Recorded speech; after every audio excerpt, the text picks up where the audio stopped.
Playing with dolls, a timeless and meaningful tradition.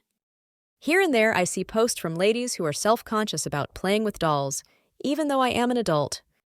Playing with dolls is one of the oldest known human activities, and for most of known history and prehistory, it seems the dolls weren't playthings for children, although they were in some cases, but rather a focus of feminine energy, aspirations, a decorative calendar of moon cycles, or sometimes a kind of decorative focus for a room or cave way back. Much the way some adult collectors will display and interact with their Barbies today.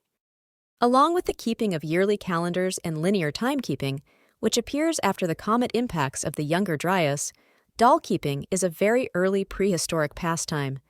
Ivory carvings, ceramic figurines, stone-carved dolls, and even tiny jointed puppets with 24 points of articulation have been found going back over 6,000 years, and in a few cases going back an unknown period, but definitely over an aeon.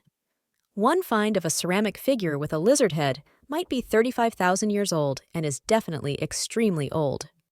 Sumerian women would make tiny dresses and items for their ceramic dolls, and the dolls would accompany them through their whole lives, from girlhood to old age. Some dolls even had toy horses on wheels or a toy dog as a pet. Ancient Greeks made pastry dolls and sacrificed them by throwing them into a pit filled with python snakes once a year in what was perhaps a memory of a much more gruesome earlier tradition. Ancient Semites, HD Umim and Thumim.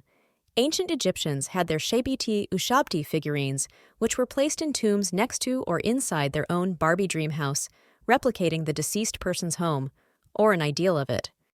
Ancient Romans had the Larium, a Barbie dream house-type shrine in every Roman home, where the lares, often claimed to be gods of the household or ancestors, but really treated much more like the homeowner's favorite Ken and Barbie, were left tiny offerings spoken to when leaving or returning to the house. I'm sure some of us are familiar with the concept. From the Dark Ages onwards, the modern idea of the mannequin and doll coalesced. In Africa and the Caribbean, voodoo dolls, of course, were used in magic, but there were many simple toy dolls too. Likewise, in the Americas, countless ceramic figures and toys have been found. They were not in any way all religious totems and were found in homes, on shelves, in burial sites. So doll collecting, doll keeping, playing with them, using them as a focus of the imagination, of our aspirations and our dreams. This is a natural, healthy, and human form of play, going all the way back to the beginning. Never feel shame for being part of this proud, ancient, and healthy tradition. Let Ken and Barbie and their idealized world inspire you to make your own life better, and even if that is not possible, let them share the burdens and challenges of your life and help you look towards a better tomorrow.